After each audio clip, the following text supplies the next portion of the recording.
What is up, everybody? I hope you guys are enjoying your Sunday evening wherever you may be. Um, Being in Denver, Colorado, when the Broncos lose, it really seems to put a damper on people all around Denver. So, since we've been experiencing that quite often lately, um, really not a surprise. Won't be surprised if they fire the coach by tomorrow. Since, excuse me, since I really don't talk about sports much on here, Uh, let me get to a topic that I wanted to definitely cover. I was, I should be ready instead of, be moving all around and all this stuff. Um, Somebody had definitely given me, and I want to thank her so much. I hope she does. She doesn't mind me sharing her name. She did leave it in a public comments, but girl next door, that is her name. She went ahead and left me a suggestion for uh, another content creator, which surprisingly I actually have watched. I just never made a video of him. Uh, so while I kind of get set up here to begin my intro, let me just say thank you for leaving a comment, leaving a suggestion. I absolutely love that. Anybody who has subscribed to me, which I see the numbers going up little by little. Thank you guys so much. Um, I'm not going to sit here and say that every single video you're going to hear me say, oh, like and subscribe. Um, I had an intro and outro made. That is not my Instagram account, by the way. I just decided to make an Instagram account and a Twitter account, which I guess I can start adding. I really don't have anything on there, but if you guys want to go on there and see whatever people do on Instagram, uh, did I say Twitter? Did I say something else? I probably said something else. I'm sorry. But yeah. Anyways, let me get back to the main point. Girl next door, yeah, she said you got to check out this content creator. And like I said, I did. I have actually watched him several times, and I like his stuff. So I'm gonna get set up to play him. And where I was going with everything else was just saying thank you guys who have subscribed. I don't ask people too often, and um, so it shows me that hey, you like the reactions. I've said this many times. Coming in March when I'm deciding to up everything, set my monitor, which my monitor is just badass. Other than that, uh, I've been having to update components in this slim PC, but in March, definitely gonna go all out, buy a 4K, 6K Sony camera, start creating my own content out there. Um, as you may not tell, there is a green screen here. I haven't fooled around with that too much, so I'm sure you guys might be able to give me a little bit of a break there. But it's the content that people will subscribe for, and I appreciate that. Started this channel off by doing mainly music, but I knew once I ran out of, I was focusing on a particular artist. Once I ran out of, his music, what was I going to do?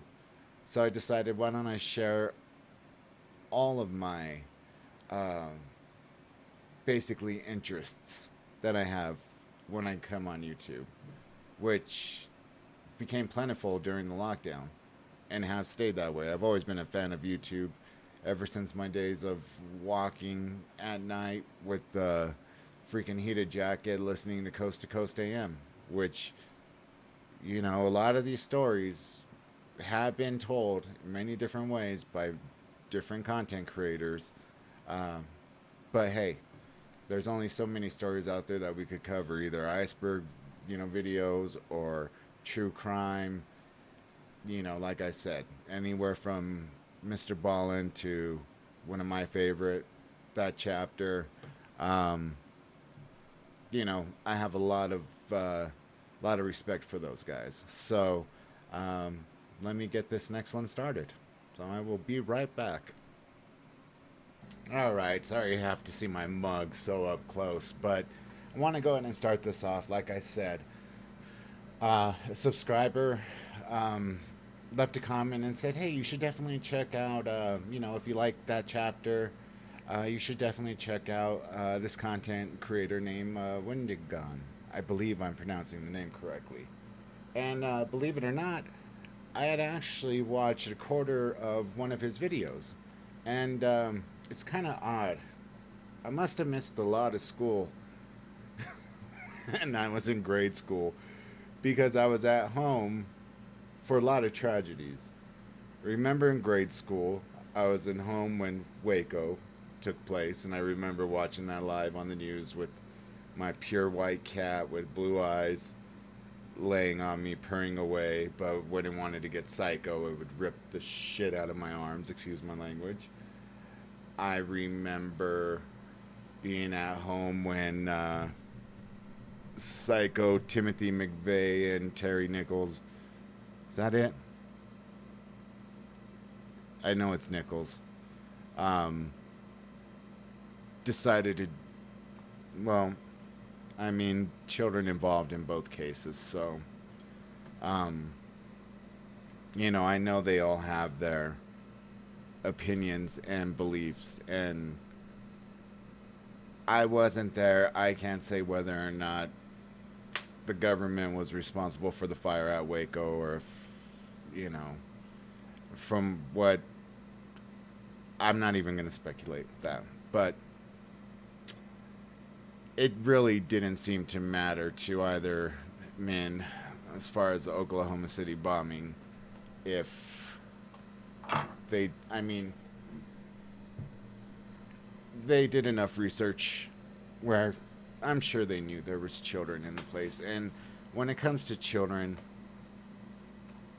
it just it breaks my heart when I hear just violence in children. I absolutely hate it. What else? Of course, I was in my first, well, not of course, you guys wouldn't have known. I was in my first year in the music industry as an intern when 9/11 happened.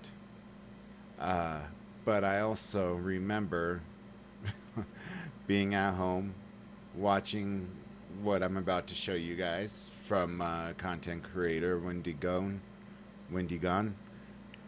If I'm pronouncing it incorrectly, by all means, please, set me straight. But what he's about to cover, I remember watching that live as well. So, like I said, I must have really bullshitted a lot, saying, "No, I'm sick, I don't feel good, Luckily, I got into a private school because of football and had to keep a B+ average." Anyways, let's go ahead and get to this video because I never knew, other than what I was seeing breaking news, which there was so much misinformation like there is nowadays on the internet. You can't take everything by its word. So let's go ahead and get into a content creator who seems that he really put in a lot of effort and a lot of work into this.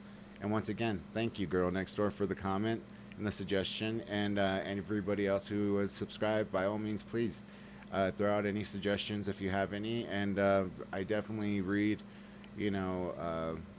all the comments that I get, and we'll always try to implement any new content creators. So here we go. Hello everybody, today we're going to talk about one of the most insane cases in American criminal history, the North Hollywood Shootout. The North Hollywood Shootout took place in the early hours of February the 28th, 1997 in Los Angeles, California. In less than an hour, what was supposed to be a simple bank robbery became one of the largest gunfights in law enforcement history. One of the most interesting details of the entire case is that nearly the entire shootout was caught on camera, meaning that now we can go back, watch the entire thing play out for ourselves, and decide exactly what went wrong. And we're going to do just that today. We're going to look at the criminals themselves, everything that led up to and happened immediately after the shootout. and piece by piece break down the events of that eventful day. And if you're not familiar with the events of that day, I cannot stress to you how much this looks like something out of an action movie, and I mean that in the best and worst way. So if that sounds interesting to you, stick around as we break down one of the most remarkable cases of a heist gone wrong. But before you hear me go on another unhinged rant, let the a 32 anything Wendigoon mean the most. Hope you all check them out always in the description, and we are back to the video. We are going to go ahead and get into it, but as always, thank you for watching. Now, before I dive into the details, I want to say a lot of this information comes from NorthHollywoodShootout.net. The writers over there have not only done a phenomenal job at compiling evidence and sifting what is good information and what's bad information, but they've also created series of charts and diagrams of the events of that day that make it a lot easier for me to get across to you and hopefully a lot easier to understand. I'm going to link the website in the description, so if any of this interests you, go check them out. Donate if you feel like it. I certainly did, because I know how hard this research can be, and I'm really blown away with the effort. And also, I'm going to be my normal joking self through this thing, and if at any point you feel I'm being disrespectful of the victims or lives lost that day, just wait to see how this all played out. Our subject of this story is a bank robbery in Los Angeles, which isn't anything outstanding in itself. From the 70s to the 90s, bank robberies were all the rage. To give you an idea, in 1991, across the entire United States, there were 9,388 bank robberies, or in other words, a bank robbery every 16 minutes. Nationally, there was over $60 million lost every year to robberies, and that's with an average takeaway of about $6,000. Because, you know, the vast majority of bank robberies are guys running in with a gun, taking a couple hundred from the teller, and then trying to leave. Probably running into the glass door on their way out too. But every now and then someone would score it big, which is what would drive the numbers up. And not only were the large cash amounts enticing to would-be robbers, in the 80s the police said that they were catching about 25% of bank robbers. So statistically, you could walk into a building full of money with a gun and be pretty okay. In the early 90s, the government tried to curb this by de-incentivizing bank robberies. Transportation and storage of money became more secure, guards were more common at bank locations, and on the legal side of it, charges went from a few years jail time to up to 25 years in prison for armed robbery. You know what's so funny? So after I got out of the music industry and after I pursued a career in acting, I had a short bit of time there where I kind of followed in my mother's footsteps. She was a naturalized citizen since my grandmother was born here in the United States. She moved here, had to learn English. I didn't have to learn English. English is my first language and my only language. They decided to never teach me Spanish, which, thanks, Mom. Anyways, she graduated from DU, started working for IBM, the governor's office. I mean, she's my hero. She's an amazing woman. But, God, where was I going with that point? Oh, yeah. So then she started working for a nonprofit organization in which she worked with people who, a lot of mothers on welfare, worked with people who were, facing or going through homelessness. Working with the city and county in Denver in their, trying to get people who had documented disabilities, vocational training. And I followed in her footsteps after I left music. I left on my own accord because I just was, I was burnt out. Never thought I would get into acting, which, again, I hate to keep on mentioning it, but for new subscribers, yes, I'm an actor. I did 2 model shoots for a national magazine. Well, probably international, but national magazine. I did 3 commercials for YouTube, and I had my first motion picture feature-length film role. That probably will be due out late 2023, maybe early 2024. Submitted to a few film festivals, and once that NDA is no longer valid and I could talk about it more, I definitely will. But my point is this, is that I followed in her footsteps working with people with disabilities at the VA Medical Center. And I remember there was two particular times that surprised me about how they treat money, the government. They would, on one hand, every other, gosh, I almost want to say by quarterly, they would call me and say, "Hey, your department was just given $100,000, so find a way to spend $100,000 or else you lose it." It's like, shit, can I go buy me like a Corvette or something? But obviously, that's not going to happen. So I'm like, let's see how many Bic pens, uh, you know, markers. Of course, they all had to be in America, made in America, products. You know, you know how toner for printers cost. I mean, they're worth more. I mean, the contents of ink are actually worth more than blood, which shocking. Um, there's only so much you could spend, so I decided, okay, well then shit, let's upgrade all our machinery and let's update our logistics systems. Let's get the warehouse and all logistics. Some new equipment in here that is gonna spend this $100,000, and it was just like money thrown around like nothing. Or, excuse my grammar, it was money thrown around like if it wasn't anything that was really like worth value. Almost, it felt like. However, part of being logistics, I had to deliver, uh, let's say, Schedule 2 medications. For those of you who are familiar with the scheduling system and medications, you'll know the kind that I'm talking about. I don't know what YouTube's policy is on that, so I'm just saying Schedule 2 medications. When I would go in there,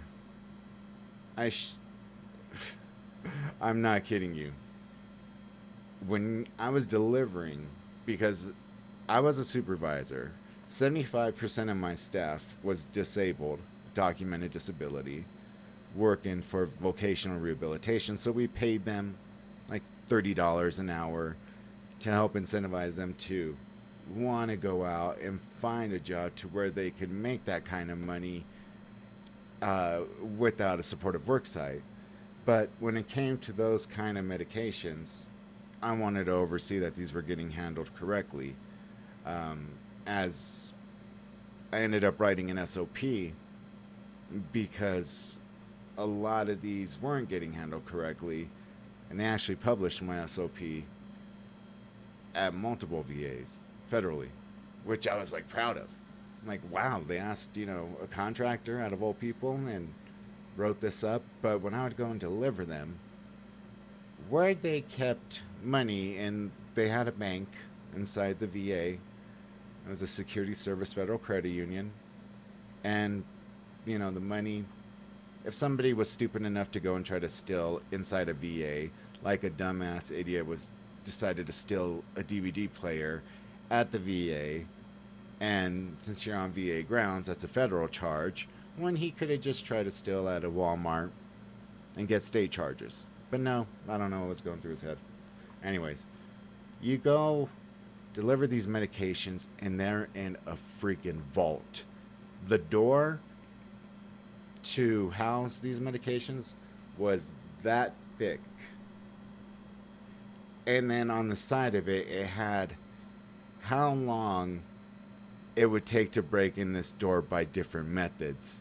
Like with power tools, it would say you would have this long. With manpower and these tools, it would have this. And I'm like, I didn't even want to look up, glance around or whatever, because, there's cameras everywhere, and I'm like feeling like, man, am I casing this joint or whatever? But the value that society places on certain things blows my mind. So when he's saying how, the government de-incentivized the amount of money there, it makes a lot of sense because they're losing a lot of it. And my comparison is what's really valuable, hence Fort Knox, and what can we afford to lose and not really secure with hundreds of lives depending on it, which unfortunately I don't know the statistics, but I know a lot of people go, a lot of people in the banking industry, which I worked in, but I was never a teller or had close communication with customers. But I'll stop talking now. I just wanted to kind of give that overview of how it was and how they treat certain products certain way, and it just kind of shocked me. And as things like forensics developed, that 25% number jumped up to around 53. Part of the reason they cracked down so hard on it was because in high population areas like LA, bank robberies had become a weird kind of pyramid scheme. Around 89, there was this epidemic where these gang leaders would get like crack addicts and homeless people off the side of the road and then give them a gun and then have them walk into a bank and rob the place with a note that was also written for them by the guy who, gave them the gun. So they just walk up to the teller, hand the note, teller would hand the money, and they'd walk away like it was a McDonald's. So if, bank robberies are so easy, you don't even have to be at the bank to rob it. Someone should probably do something. In 1992, one gang called the Rolling 60s claimed 363 bank robberies in that year alone. Or in other words, one gang was robbing a bank a day with 2 vacation days. LA was so bad that in 1991, remember that 9,388 figure I gave earlier? Well, 1 in 4 of those was in LA. Think about that. You have this data for the entire United States, and if you remove one city, it drops by 25%. It was so bad that in LA in 1992, there was a robbery every 42 minutes. Why would you work at a bank? I'll get off this tangent in just a minute, but I decided real quick, how many banks are there in LA? And the first thing I got linked to was bank robberies, because of course I did. And this site is telling me that between 85 and 95, there were 3,500 banks in the region that were robbed 17,106 times. Meaning that if you worked at a bank in LA for those 10 years, statistically you were robbed at gunpoint 5 times. God. At what point do you just not use money anymore? Bro, one day in 1992, there were 28 bank robberies in one day. Oh my word. So, suffice to say, it was bad. Hence, all of the crackdowns on bank robberies that I mentioned a moment ago. Now, this had 2 effects. One, yes, it did lower the overall number of robberies because people who thought it would be a quick cash grab weren't ready to deal with the security, the lower takeaways, and perhaps most importantly, the long jail sentences. But the second effect that it had is that now, whenever someone came to rob a bank, they came to rob a bank. Gone were the days of sort of small-scale mugging where any Joe could just walk into the bank with a pistol and then the teller would just throw giant white bags with dollar signs on them across the counter. That's how banks work, right? Now, a new type of robbery became more common, called a takeover. A takeover is the kind of thing you're familiar with in the movies, where the people walk into the bank and very loudly assert their dominance by shooting bullets into the air and telling everyone to get down. Because now getting the money was a much more involved process, as was getting through things like security guards and increased police presence. In order to be successful, you had to show your teeth and do it fast. Which leads us to today's suspects, Larry Phillips Jr. and Emilian Matasareanu. Larry Phillips Jr. was born under the alias of Larry Warfel. He was born under an alias because his parents were wanted by the law. At only 19 years old, Larry's father, Larry Phillips Sr., was arrested for grave robbing because he was trying to remove somebody's head because he thought it was funny. And then after that, he committed several robberies for which he was eventually arrested and then escaped, to which he was now on the run. So Junior had a great role model growing up. Other stories claim that his mother was a criminal as well. However, at the very least, she was okay with her husband's doings. His dad was finally caught and arrested the day after Junior's 6th birthday. And throughout his upbringing, Larry had a hatred for law enforcement and authority. Emil's childhood wasn't as catastrophic, however, it certainly wasn't ideal either. Emil was born in Romania, and at the age of 10, he immigrated to the United States with his parents. He was the new kid at school, which caused him to be rather withdrawn and quiet. While all the reports indicate that he had a healthy and wealthy life at home with his parents, he wasn't doing well socially. One neighbor stated in an interview that whenever Emil graduated high school, he threw a party and no one showed up. Also know just because I said that, someone's going to be like, oh, poor sad boy bank robber shootout man. His mother said the one hobby that her son ever really had was firearms, which, I think in and of itself is fine. But, the other thing he did, which was sitting on the front steps of his house and disassemble and reassemble his guns every day while staring at neighborhood children. Forrest Gump, man. Maybe not okay. Regardless of these shortcomings, Emil became an electrical. And I don't mean to make light of any of the situations either, so I'm just being my joking self as well.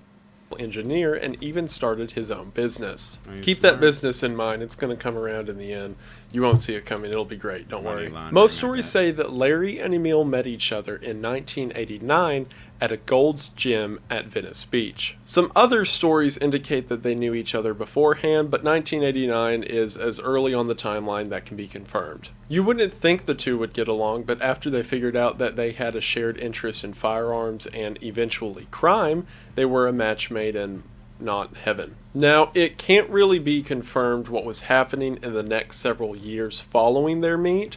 It seems that Emil was running his business for some time, and Larry was running his own business that we'll talk about. But for reasons I'll talk about later, I believe they were doing small-scale crimes during this time, and were slowly working their way up to what they would become. That side hustle of Larry's was real estate scams. He became a real estate agent and started doing all of these backdoor schemes in order to steal money from clients. He also shoplifted a $400 suit for funsies, I guess. So before his first big arrest, he had already stacked up a history of white-collar crime. There are several other crimes, because remember LA was getting robbed a lot, that are believed to have been perpetrated by the two men, although it can't be confirmed. Unofficially, they are associated with 2 armored car robberies and 3 bank robberies. I mean, it's, not hard to see why. If all these were really them, then their first official hit was on an armored car on July the 20th of 1993. That incident went off mostly without a hitch. That was until October the 29th of that same year. The 2 of them were pulled over for speeding, and whenever the officer walked up to the window and began asking them basic questions, like where's your driver's license and insurance, they started to get nervous. Or at the very least, Emil did. See, at this point, they were using so many fake IDs and names for when it came to vehicles they were renting or properties that Larry was trying to scam someone on and false business practices, that it was pretty easy to get their stories mixed up, which it seems Emil did. When they were asked, is this your car, they were supposed to say that they had rented it from the airport because the car was rented from the airport. Instead, Emil panicked and said it's Dennis's mom's. Dennis was the alias that Larry was using at the time. So the cop was suspicious, he ran numbers on the car and saw that the story doesn't make sense, so he eventually arrested them and searched the car. In the rental car, they found 2 rifles, 2 handguns, 3,000 rounds of ammunition, police radio scanners, smoke bombs, IEDs, body... Are police radio scanners illegal? I don't think they are, because I remember watching a docuseries called Night something, and it was about the guys in LA who go and cover night stories and sell them to the channel stations, but I don't know. Body armor, and 3 fake license plates. I almost have to give them credit for having the gall to drive around downtown LA in a rented vehicle with a small armory in the trunk. The 2 were charged with conspiracy to commit robbery, Duh, because, after they ran their names in prints, they saw they were using fake aliases and had a record, and, I'm sure those IEDs weren't medicinal. They were each given short jail sentences and 3 years probation.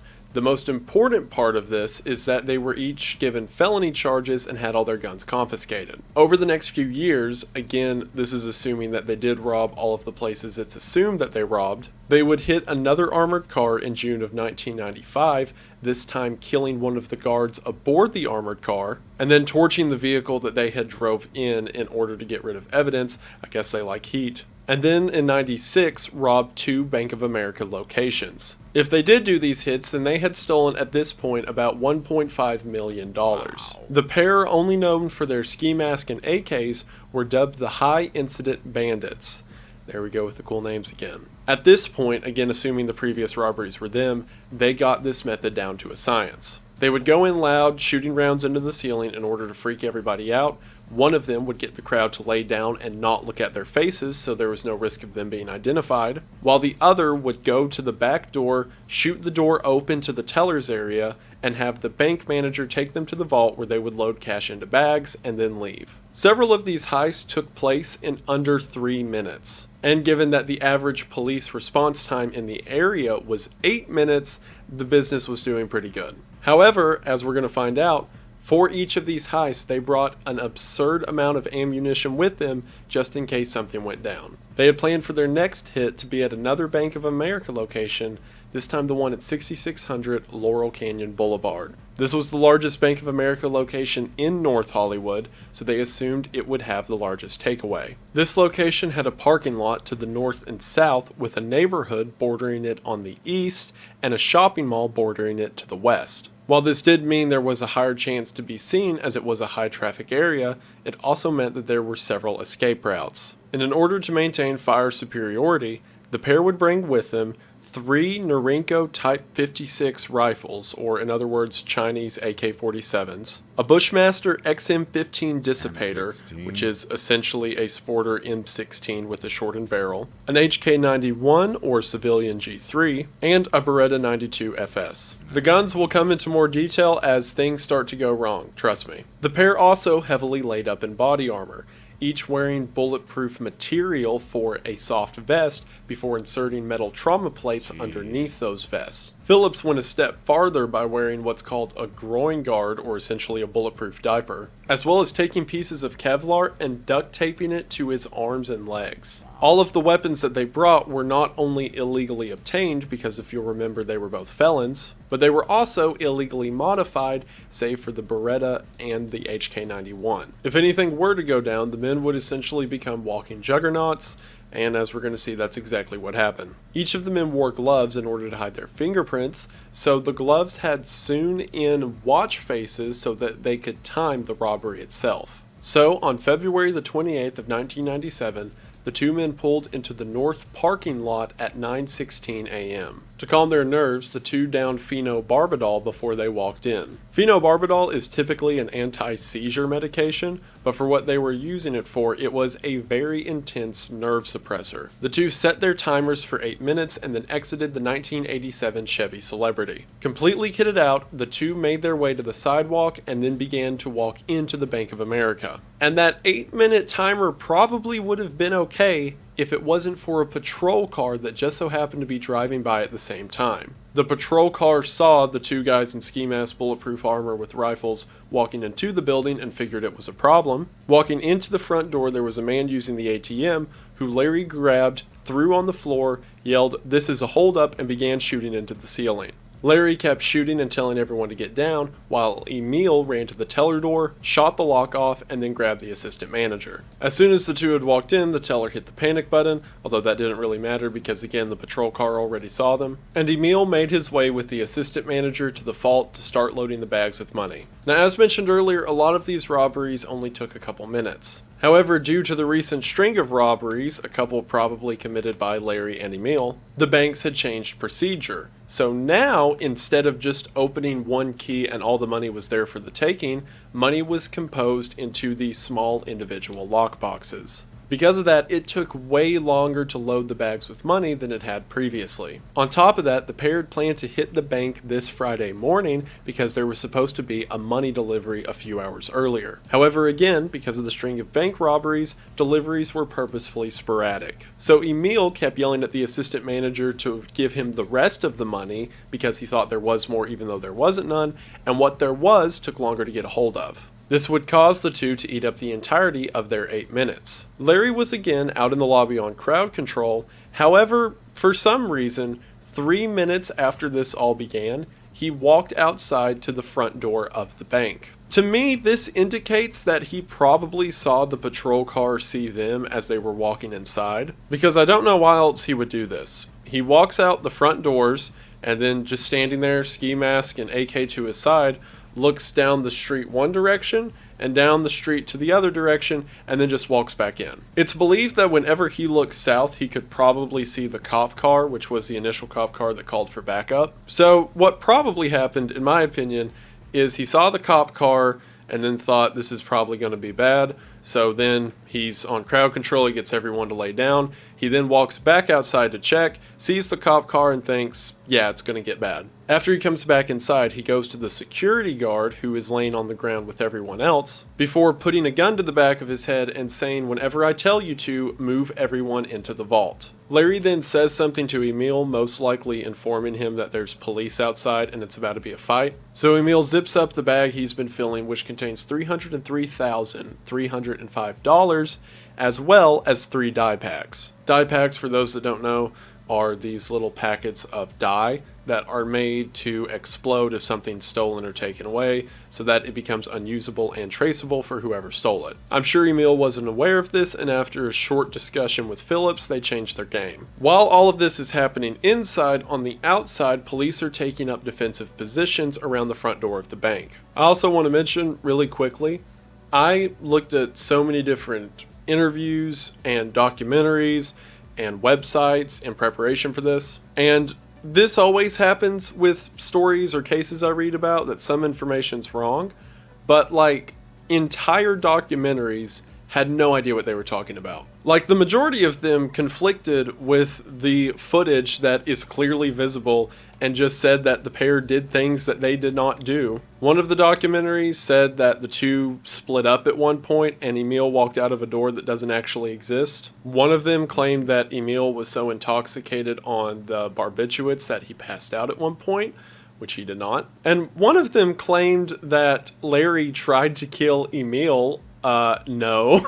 It was too dumb not to mention. I had to get that off my chest. Especially before this whole situation goes from bad to worse, which it's about to right now. So the first wave of officers has now made their positions in front of the bank, and Emil is currently trying to bust open the ATMs in order to get some more money. So Larry steps out of the bank, now seeing more police cars lined up in front of him, and just starts shooting. Again, his AK had been illegally converted, so it was just full auto fire in the middle of a busy street in LA at 9 in the morning. See, for those that don't know, police were not allowed to carry rifles in their cruiser during this time. BS. Because of that, Just nearly a every shotgun. officer at the scene only had a Beretta M92 or a Smith & Wesson revolver, meaning Guaranteed that the biggest caliber that they had, unlike, you see the old detective stories with them carrying a 357 revolver, that can cause some pretty max damage.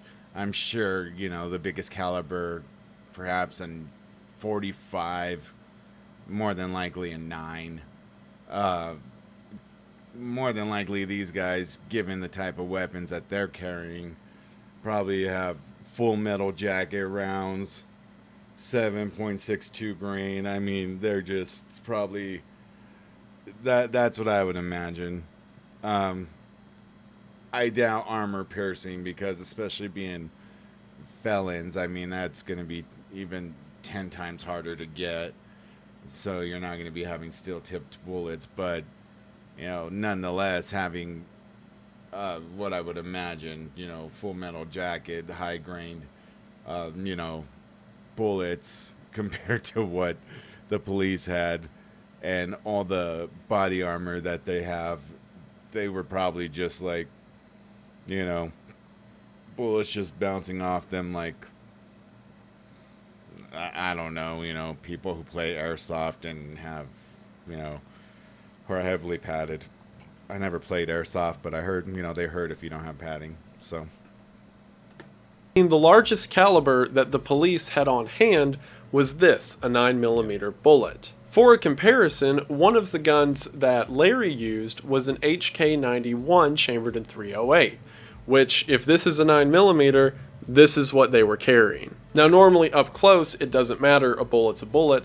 However, this gunfight took place from several hundred feet away, and Larry and Emil were decked out in body armor. Meaning even if a police officer managed to hit an insane shot from 200 feet away with a handgun, the armor would catch the round. And meanwhile, Larry and Emil were able to pierce through the doors of police cars. So for the first 4 minutes, Larry's just standing outside, shooting a lot, and then reloading, and then shooting again without really worrying about cover. And the police on the receiving end were essentially pinned down and taking on casualties. Several officers and civilians were receiving gunshots to the legs and arms. The police began retrieving shotguns from their vehicles, but again, at the distance, they didn't do much, and what they did do, the armor stopped. One officer who was wounded stumbled into a dentist office that was located in the West Strip Mall, and as he stumbled into the door bleeding, the dentist began to patch him up as his partner stood inside and watched the door with a shotgun. After 4 minutes of this, Larry steps back into the doorway of the bank and Emil comes out to join him. The police during this time are trying to take pot shots at the two, but anytime one of them gets a shot off, they're met with a hail of gunfire. This continues for about 3 minutes before the duo decide to make their way back to the car. I also want to shut down a rumor that's often associated with this case. A lot of the media outlets that report on it, and again, even make documentaries about it to this day for some reason, say that these two were unbelievably intoxicated and barely able to comprehend what they were doing. There are several cases coming up that disprove this, and the first one's here. The two began a bounding maneuver in which Emil laid down covering fire for Larry as he ran to a position in the parking lot, and then whenever Larry got there, he stopped and laid down covering fire for Emil as Emil ran to the parking lot. Also during this time, several who were on the scene, including the officers who were interviewed, said that the two were lousy shots, and that's why most of the shots missed their target. However, during covering fire, the purpose is not to wait for someone to pop up and then fire, it's to lay down enough shots so that they never have a chance to fire. The two were very skilled and very well thought out when it came to their strategy, which is what makes the following several minutes all the more interesting. As Emil began to follow Larry to the parking lot, about 6 feet after leaving the door, the dye packets exploded. Now what Emil did not know, or at least didn't realize in the heat of the moment, is that most of the money was fine as it was still wrapped in plastic. However, Larry, thinking that it was all ruined, dropped the money bag. Also during this time, all the officers on the scene had their own events going on. For example, one officer that was shot in the leg pulled off his gun belt and used it as a makeshift tourniquet to stop the bleed. And upon rounding the corner to the parking lot, Emil finally took his first effective hit when he was shot just above the eye. This was also around the same time that media helicopters began to arrive on the scene and film from the air. During the video, you can see Emil grabbing his head and then touching the hood of the white car next to him and the clearly visible blood print. It seems that getting shot in the face highly discouraged Emil from continuing the fight. At this point, it's believed the two had taken several rounds to the body armor, but the face is a big deal. After this, Emil goes and sets down in the car. It's unknown if he did this in order to leave or if he was just trying to gather himself. But either way, Larry was certainly not leaving as he made his way to the trunk and began resupplying on ammo. Now, what happened during the next 20 minutes is a mystery. There seems to be a conversation happening between the two on the ground, but we can't be sure what it is. Regardless of what Emil's intentions are in this moment, it seems that Larry is ready to fight. He keeps sweeping the areas where he saw gunfire coming from earlier, as well as checking the streets to which police could be coming down, as well as coming around the building and checking the drive-through lane. All the while, when he goes to these corners, he continues firing shots. Now, it's not known if Larry was doing this for strategic purposes. Perhaps he thought the only way he could get away is if he took out some of the resistance as he did it, or if he just decided that this was going to be his Alamo and he was going to take some guys out while he's on his way. Now, at this exact point in the gunfight, whenever the two of them are by the vehicle, it's very possible that the two could have driven away. The police who were there were pinned down and couldn't do anything to stop them. One officer even remarked over the radio that if they try to leave, don't shoot. Now, could they have gotten away long term? Probably not. There were 6 helicopters watching them at this time, but that's like a long-term problem. He was probably worried about the short term. Or at least he should have been. Maybe Larry just didn't know his situation and was convinced the police would show up around the corner at any minute. He was partially right, as one cop made his way along the cement wall that separated the bank from the neighborhood to the east, and upon seeing him, Larry let out several rounds towards the wall he was hiding behind. So I'm going to cut the video in half, so it won't be so long. So, yeah, I will be right back with the second half.